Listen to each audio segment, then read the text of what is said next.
I never thought I'd live to see the day when humanity invited apex predators to dinner, not as the main course, but as honored guests.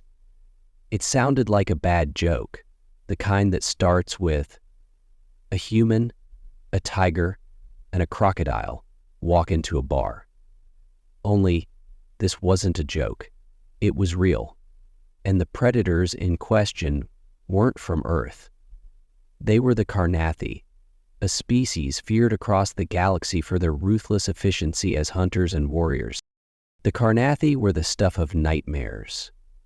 Imagine a creature that combines the most terrifying traits of a velociraptor and a Komodo dragon, scales shimmering with an almost metallic sheen, and eyes that gleamed with an intelligence so cold it made your blood run cold. Standing over 8 feet tall, they were built for killing, with claws that could shred steel and jaws powerful enough to crush bone. For centuries, they had carved a bloody swath through the galaxy, claiming territory and subjugating species that dared to oppose them. So, naturally, humanity, scrappy, stubborn, and a little too clever for its own good, decided to invite them over for dinner. It wasn't just any dinner. This was a formal diplomatic banquet, held on Earth and hosted by the United Nations Galactic Relations Council. The idea was to foster goodwill between our species, or at least convince the Karnathi that we weren't worth annihilating. I couldn't decide if it was a stroke of genius or the dumbest idea in human history. As a journalist, I was assigned to cover the event. My editor, a grizzled old cynic named Harris, handed me the assignment with a smirk. "Try not to get eaten," he said, and I couldn't tell if he was joking. I arrived at the venue hours before the Karnathi were scheduled to land. The banquet hall in Geneva was a marvel of human ingenuity, transformed to accommodate our terrifying guests. Massive tables and chairs reinforced with nanosteel lined the room, capable of supporting the weight of creatures who could crush lesser materials with a single swipe. The lighting was dimmed to mimic the twilight of their jungle homeworld, and the air was thickened to a humidity level that left my skin damp and my hair sticking to my forehead. The kitchen was a hive of activity. Chefs in pristine white uniforms scurried about, their movements precise and hurried. They were preparing a feast that was as much a cultural experiment as it was a meal.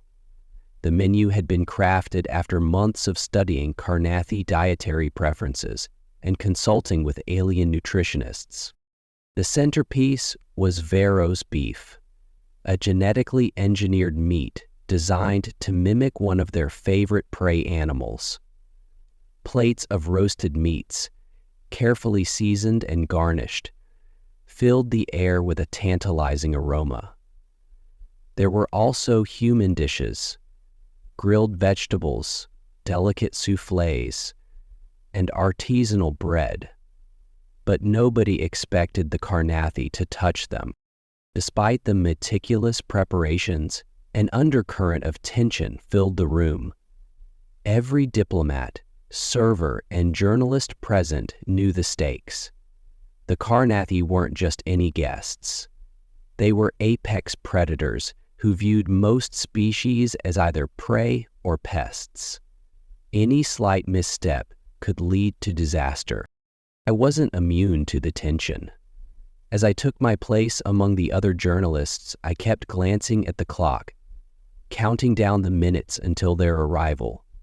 I wondered if this was how ancient humans felt when they first tried to tame fire, awed, terrified, and unsure if they were on the brink of greatness or catastrophe.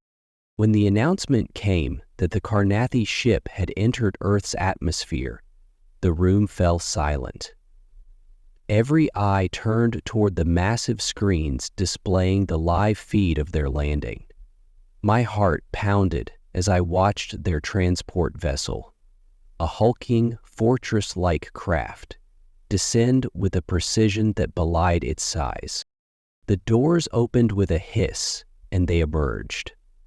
The Karnathi moved with a predatory grace that sent shivers down my spine. They were everything the stories said and more. Towering, powerful, and utterly alien. Their leader, High Chieftain Zarnarth, was a vision of menace and majesty, his silver scales catching the light as he surveyed the gathered crowd. When he spoke, his voice was deep, resonant, and oddly calm. "We accept your hospitality, humans," he said, his words translated through a sleek AI drone hovering beside him. "Let us see if your species is as intriguing as your reputation suggests." It was a simple statement, but it carried the weight of 1,000 unspoken implications. As they entered the banquet hall, I couldn't shake the feeling that this night would either mark the beginning of a new era or the end of ours. The preparations for the banquet were an event in themselves, a carefully orchestrated dance of science, diplomacy, and culinary artistry. As the hours ticked down to the arrival of the Karnathi, the energy in the banquet hall was palpable. Every detail had been planned and replanned, scrutinized by committees of experts in alien biology, cultural anthropology, and event coordination. The stakes were impossibly high. A single misstep could offend our guests, or worse, trigger the kind of incident that would make humanity's first major intergalactic summit its last. The banquet hall in Geneva was unrecognizable. It had been redesigned to cater to beings twice the size of the average human.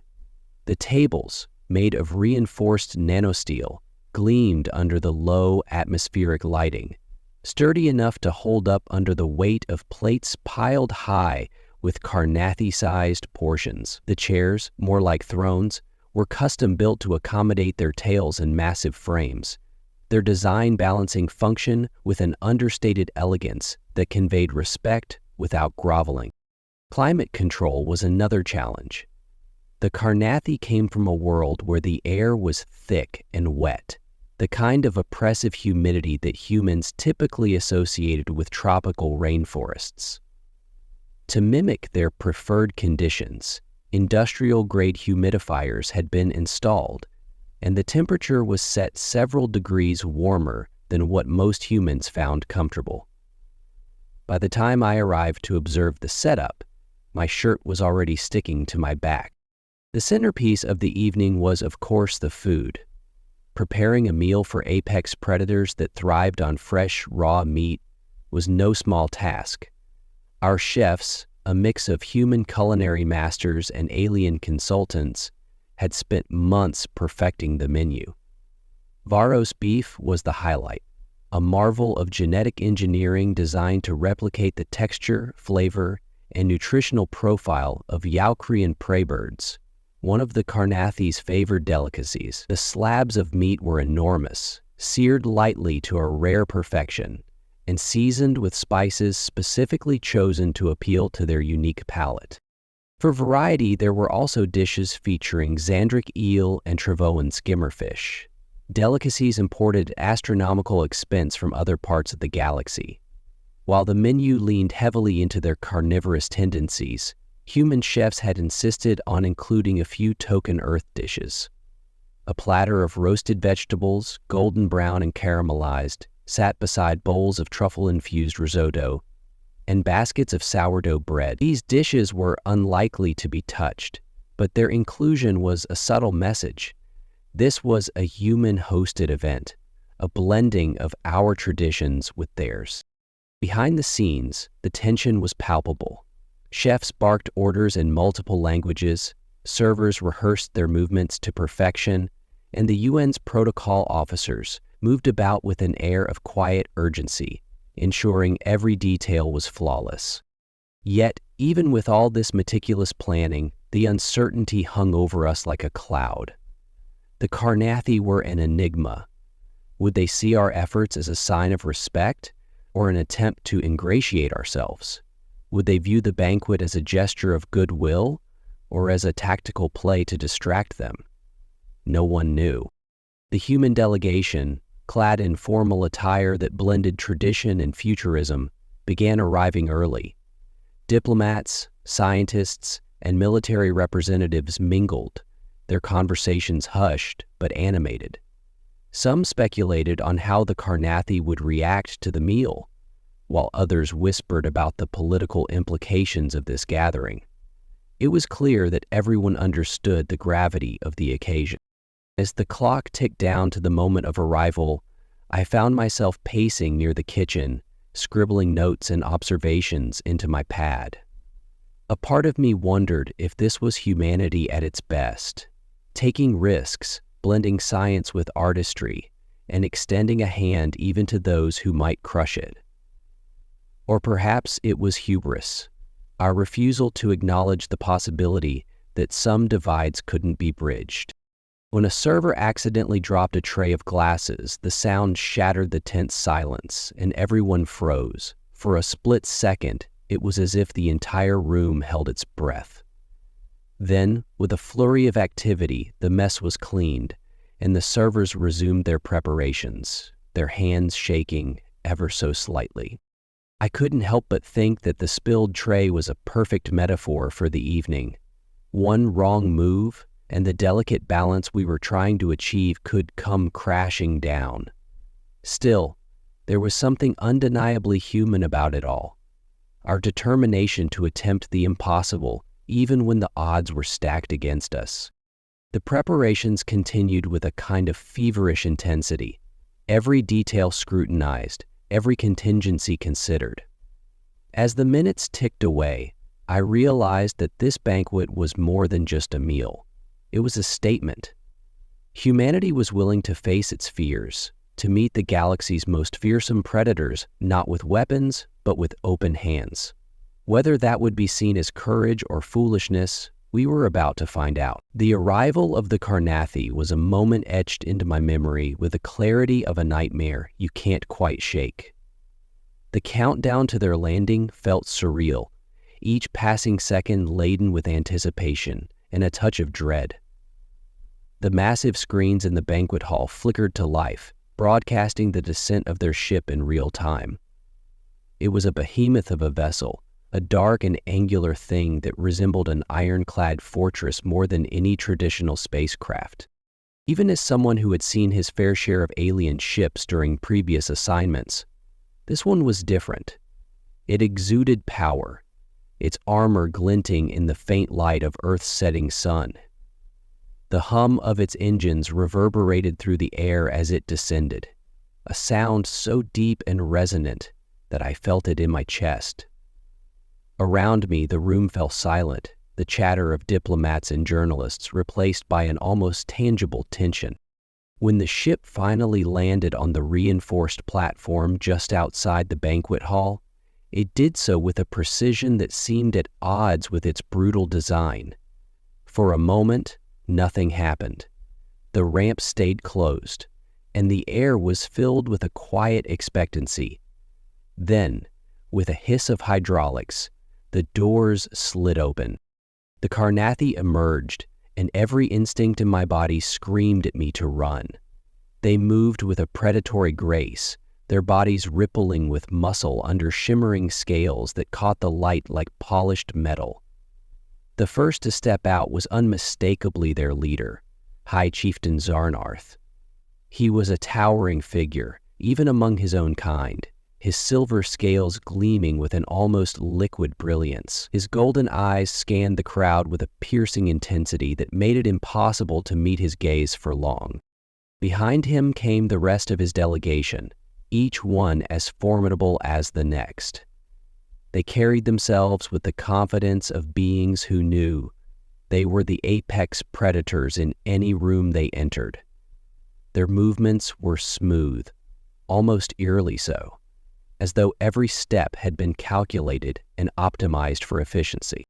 As they approached, I noticed how the gathered human delegation seemed to stiffen, their smiles faltering ever so slightly. It wasn't just their size or their appearance, it was the aura they exuded, a palpable sense of danger that hung in the air like a storm cloud.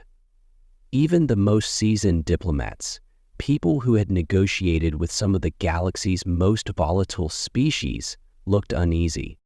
Then Zarnath spoke, and his voice was like thunder in a distant canyon, deep, resonant, and commanding. The AI drone hovering at his side translated his words into crisp, emotionless English. "We accept your hospitality, humans," he said. "Let us see if your species is as intriguing as your reputation suggests." The tension in the room broke, though only slightly. His words were neutral, but there was an undertone of something I couldn't quite place. Curiosity, perhaps, or amusement. As they entered the banquet hall, their presence seemed to fill every corner of the room. The temperature, already warm to accommodate their preferences, felt even hotter, and I could see a few human delegates discreetly dabbing at their foreheads. The Karnathi delegation moved to their designated seats with an efficiency that was almost military. They studied their surroundings with keen, analytical eyes, taking in the reinforced furniture, the dim lighting, and the thick, humid air. I couldn't tell if they were impressed or merely satisfied, but they gave no outward signs of disapproval. I caught myself holding my breath as Zarnath took his seat at the head of the table.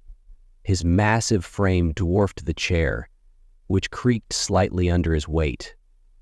He glanced around the room, his gaze settling briefly on each human present.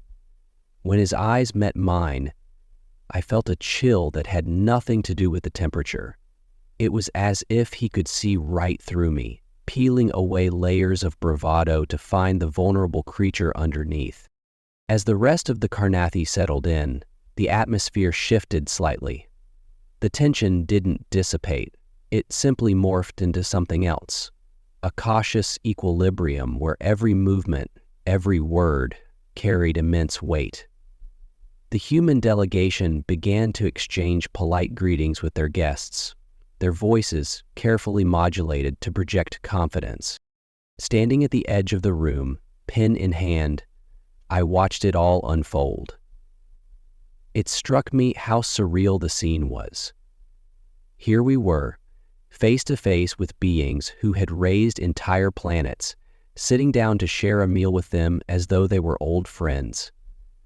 The absurdity of it was almost comical, yet the gravity of the moment kept any laughter at bay. This was humanity's gamble, I realized.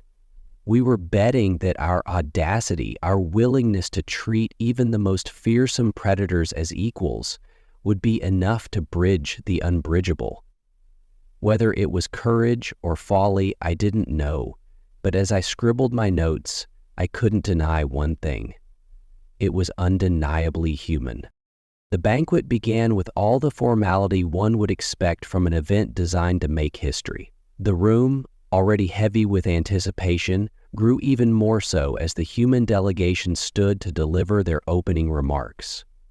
Ambassador Lorraine Vasquez, a seasoned diplomat with decades of experience in intergalactic relations, took her place at the podium. Her voice was steady, her words carefully chosen, each syllable a balancing act between diplomacy and deference. "High Chieftain Zarnath, esteemed members of the Karnathi delegation," she began, her tone warm but formal.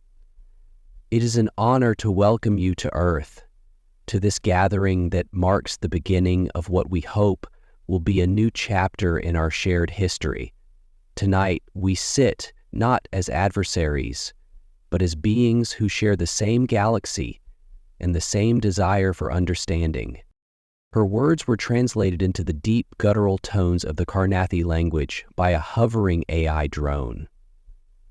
The Karnathi listened in silence, their expressions inscrutable.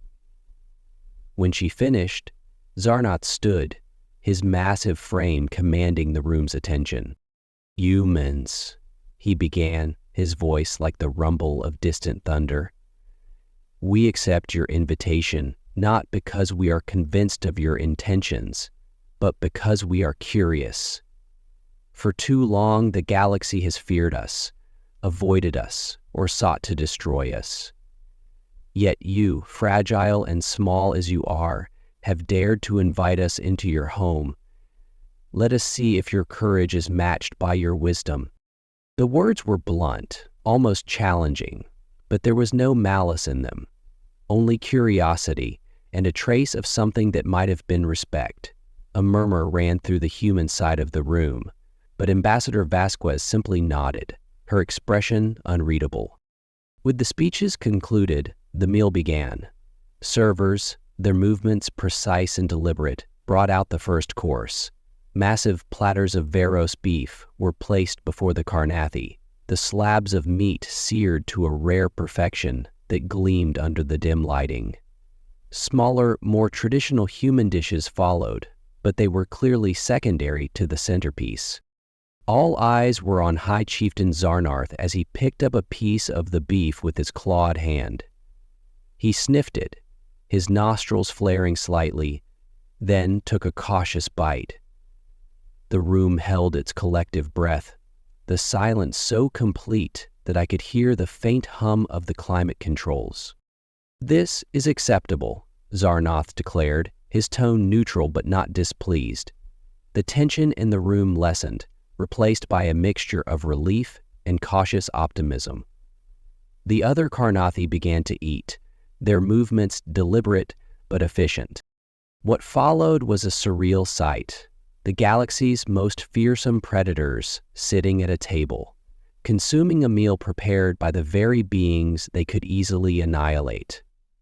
Their sharp teeth tore through the meat with ease, but there was no sense of savagery, only the methodical precision of creatures who understood the power they held and saw no need to flaunt it. To everyone's surprise, a few of the Karnathi even sampled the human dishes. One warrior cautiously picked up a roasted asparagus spear, turning it over in his claws before biting into it.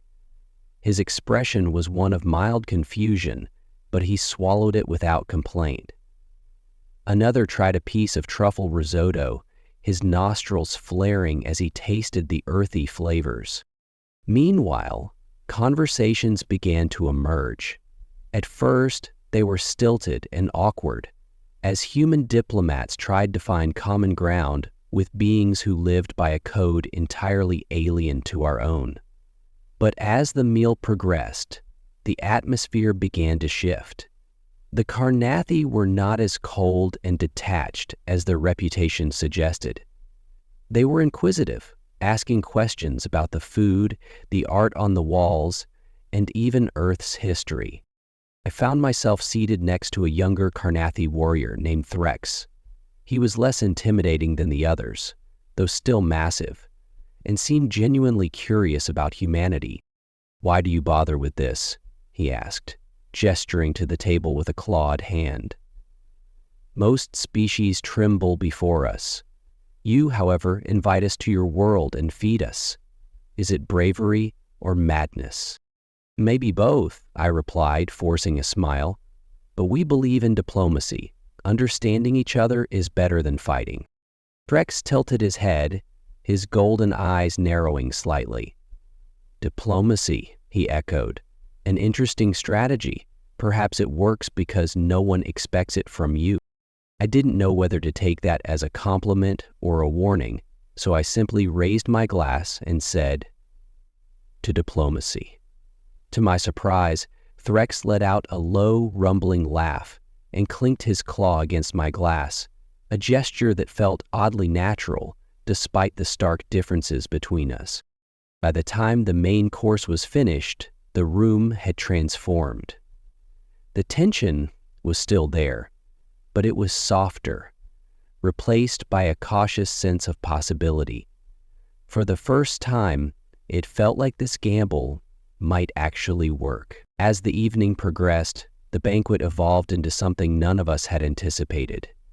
The formal rigidity began to melt away, replaced by a strange and tentative camaraderie. It wasn't sudden or even particularly noticeable at first, just small moments that hinted at a shift in the atmosphere. A Karnathi warrior complimenting a human diplomat on their choice of wine. A human chef explaining the origin of truffle oil to a curious predator. or a quiet laugh exchanged between species so wildly different it was almost absurd. The centerpiece of this transformation, however, was the unexpected arrival of conversation. What had started as stiff exchanges slowly grew into genuine dialogue. The Karnathi were curious creatures, their questions probing and direct. They asked about Earth, about humanity's history, and about our peculiar traditions. Their interest wasn't feigned, nor was it born of politeness. They simply wanted to understand. One moment in particular stood out to me. High Chieftain Zarnath had been silent for most of the meal, his golden eyes watching everything with an intensity that was impossible to ignore. But as dessert was served, an assortment of Earth's finest chocolates and fruit compotes, he leaned forward, his massive frame casting a shadow over the table. "Your species is strange," he said, his voice cutting through the quiet murmur of conversation. All eyes turned to him. "You are fragile, weak by our standards, and yet you thrive in ways that defy logic. You explore, create, and persist in a galaxy that often seeks to destroy you. Why?" The question hung in the air, heavy and unanswerable. It was Ambassador Vasquez who finally responded, her voice calm and measured. "Because we have no other choice," she said. "Humanity has always faced challenges, from the smallest predators to the vast unknown of space. We adapt, we endure, and we learn. It's not just survival, it's who we are." Zarnov tilted his head, his eyes narrowing slightly. "You speak as though struggle defined you. Do you find strength in it?" Vasquez hesitated, then nodded. "In a way, yes. Our struggles shape us, but so do our successes. We believe in building, in creating something greater than ourselves. It's why we're here tonight, not because we fear you, but because we believe understanding each other is worth the risk." For a moment, Zarnath said nothing. Then, to everyone's astonishment, he chuckled, a low, rumbling sound that sent a ripple of unease and curiosity through the room. "Interesting," he said, simply, before turning his attention back to his plate. That moment seemed to break some invisible barrier. Conversations resumed, but they were different now, deeper, more personal. I watched as a human biologist explained the concept of symbiosis to a Karnathi warrior, drawing parallels to the cooperative ecosystems of Earth. Another diplomat shared a story about the first human spaceflight, and the Karnathi listened with what could only be described as fascination. Even I found myself drawn into the strange harmony of the evening. Threx, the younger Karnathi I had spoken to earlier, seemed particularly intrigued by the idea of music. When I mentioned Earth's rich musical history, his eyes lit up with a spark of genuine curiosity.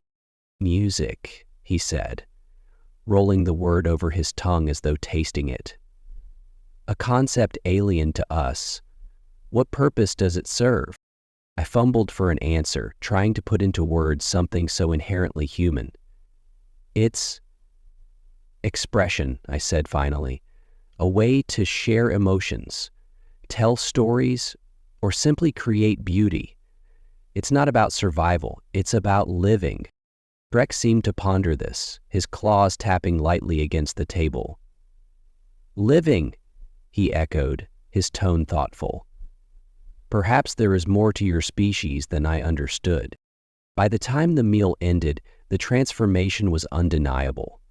The Karnathi who had entered the room as predators now seemed almost approachable. There was still an undercurrent of tension and awareness that these beings could destroy us if they chose, but it was tempered by something new. Respect, perhaps, or maybe just curiosity. As the delegates began to rise from the table, Zarnath stood once more, his towering presence commanding silence. He looked around the room, his golden eyes settling briefly on each human present. "Tonight, you have shown us something unexpected," he said. "Courage, ingenuity, and a willingness to face what you fear. These are traits we understand, even respect. Perhaps there is merit in continuing this dialogue." The room erupted into quiet applause, the sounds subdued but genuine. For the first time that evening, I allowed myself to breathe. The gamble had worked, at least for now. As the Karnathi delegation filed out, their massive forms disappearing into the night, I couldn't help but feel a strange sense of hope. It wasn't just about survival or diplomacy. It was about something deeper, an acknowledgement that even in a galaxy of predators and prey, there was room for understanding. And perhaps, just perhaps, that was what made humanity truly extraordinary. In the hours following the banquet, the world held its breath. The Karnathi had returned to their ship, leaving behind a banquet hall filled with the echoes of a night no one could have anticipated. The air still carried the faint tang of seared meat and truffle, mingling with the lingering humidity that had been adjusted for our guests. For the humans present, the evening had been a master class in restraint, ingenuity, and navigating uncharted territory. Yet, as we stood among the cleared tables and half-empty wine glasses, a question lingered in every mind. What happens now? As a reporter, I was used to piecing together narratives from fragments of events, but tonight felt like trying to capture lightning in a bottle. I roamed the room, jotting down observations and snippets of conversations that still hung in the air. Ambassador Vasquez was huddled with her team, her face a mix of exhaustion and quiet satisfaction. The chefs were swapping stories about the Karnathi reactions to their dishes, their earlier tension now replaced by a cautious pride. What struck me most, however, were the human delegates who had spent the evening speaking with the Karnathi.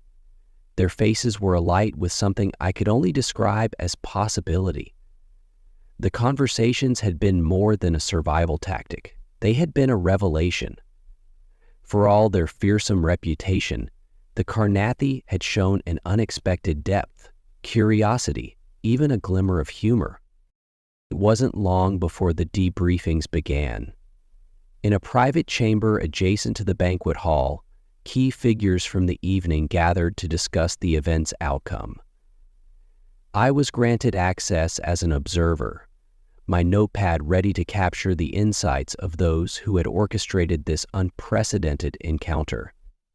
But it's for the best when I saw someone take steps back to find the direction I needed to go. "Let's start with impressions," Vasquez said, her voice steady despite the long night. "What did we learn about them?" Dr. Evelyn Marks, a xenobiologist who had spent years studying Karnathi physiology, was the first to speak. "They're as intelligent as we suspected," she said. "But what stood out to me was their interest in our culture. They asked questions about our history, our art, even our emotions. It's not something I would have expected from a species so defined by their predatory nature." General Harrington, representing Earth's Defense Forces, frowned. "Don't let their curiosity fool you. They're still dangerous. They scanned everything. Our technology, our security measures. That wasn't idle interest. It was tactical evaluation." "That may be true," Vasquez interjected, "but they didn't come here to attack us. If they wanted to, they wouldn't have needed an invitation. They came because they wanted to understand us, and perhaps to be understood." The room fell silent as the weight of her words settled. It was a gamble that had paid off, but the stakes were still monumental. Then came the question no one wanted to voice, but everyone was thinking. "What's next?" asked a young diplomat, his voice hesitant. "Do we invite them back? Do we try to establish formal relations?" Vasquez leaned forward, her expression contemplative. "We take it one step at a time. Tonight was about proving we could meet them as equals, even in the face of fear. But trust is a long road. They'll be watching us, just as we'll be watching them. As the discussion continued, I couldn't help but think about Threx, the Karnathi warrior I'd spoken to earlier. His curiosity about humanity had felt genuine, his questions probing but without malice. Was it possible that beneath their imposing exterior, the Karnathi were as complex and multifaceted as we were? Outside, the Karnathi ship loomed like a shadow against the night sky, its presence both a reminder of the evening's success and a warning of what was still at stake. Humanity had taken a monumental step, but the journey was far from over. As the meeting concluded, Vasquez approached me. "What's your take, journalist?" she asked, her tone lighter than I expected. "You've been watching all night. What's the story here?" I hesitated, searching for the right words. "The story," I said slowly, "is that we didn't flinch. For the first time in galactic history, humanity met its greatest predators, not with weapons, but with an invitation. And they accepted." She smiled faintly, the lines of exhaustion softening around her eyes. "Let's hope it stays that way." As I left the chamber, my thoughts swirled with the enormity of what had transpired. This was more than a diplomatic success or a headline-worthy event. It was a moment that redefined what it meant to be human. Our ability to confront the unknown, to reach out even when the odds seemed insurmountable. The Karnathi were still a mystery, their intentions unclear, their future interactions uncertain. But for one night, we had shown them a different side of humanity, a species that, despite its flaws and frailties, dared to dream of peace in a galaxy shaped by conflict. Walking back into the now empty banquet hall, I felt a strange mix of pride and unease. The future was as murky as ever, but one thing was clear. The first step had been taken, and there was no turning back. The departure of the Karnathi ship was both a relief and a reckoning. Its ascent was as smooth and deliberate as its arrival, the massive vessel disappearing into the inky blackness of Earth's night sky. Watching it vanish felt like the end of a performance. Curtains drawn, applause muted by the weight of what came next. For all the tentative successes of the evening, the reality of what had been set into motion began to sink in. The following morning, I found myself replaying the events of the banquet over and over. Humanity's audacious choice to treat the galaxy's apex predators not as threats but as potential allies was a gamble that defied every survival instinct we had evolved over millennia. And yet, it worked. Or, at least, it hadn't failed. But what did success even mean in this context? The world's reaction came swiftly. News feeds were flooded with images of the Karnathi, their gleaming scales and predatory stances, dissected by analysts and commentators across the globe. Headlines ranged from cautious optimism to outright sensationalism. "Predators at the table. Humanity's gamble for peace," read one. Another simply declared, "We fed the monsters." The public's response was equally divided. Some saw the banquet as a bold step toward a new era of diplomacy, proof that humanity could stand tall even in the shadow of overwhelming power. Others called it reckless, a dangerous provocation that could end in disaster. "We invited the wolves into the fold," one critic said during a live broadcast. "What happens when they decide we're no longer interesting, just edible?" Even among those who had attended the event, opinions varied. General Harrington remained skeptical, his caution bordering on paranoia. "They've tested our defenses without firing a shot," he said in a closed-door briefing I managed to attend. "Don't mistake curiosity for benevolence." Ambassador Vasquez, however, maintained her faith in the decision. "We've opened a door," she argued. "That's more than anyone thought possible. Now it's up to us to decide what comes through it. Ambassador Vasquez remains an ambassador. Until this day, she never returned to the Philippines currency and the very carrier she had been hired. As the debates raged, I sought out the voices of those who had interacted directly with the Karnathi. The scientists, chefs, and diplomats who had shared their thoughts over the banquet table were now grappling with the enormity of what had transpired. Dr. Evelyn Marks, the xenobiologist, described the night as an evolutionary puzzle, an opportunity to understand not just the Karnathi, but ourselves. They're not so different from us in some ways, she said. Curious, cautious, capable of violence, but not defined by it. The question is, can we coexist without testing each other's limits? I couldn't stop thinking about my conversation with Threx, the young Karnathi warrior who had seemed so intrigued by humanity. His questions about music and expression stuck with me, a reminder that even the fiercest predator could possess a spark of wonder. I found myself imagining a future where those sparks could grow into something more, collaboration, perhaps even trust. But trust was a fragile thing, and the road ahead was anything but certain. The Karnathi had left without making any formal declarations, their parting words as enigmatic as their arrival. "We will remember this night," Zarnoth had said, his golden eyes glinting with something unreadable. "Let us see where this path leads." For now, the world waited. The banquet had been a beginning, not an end, and the weight of what followed rested on humanity's shoulders.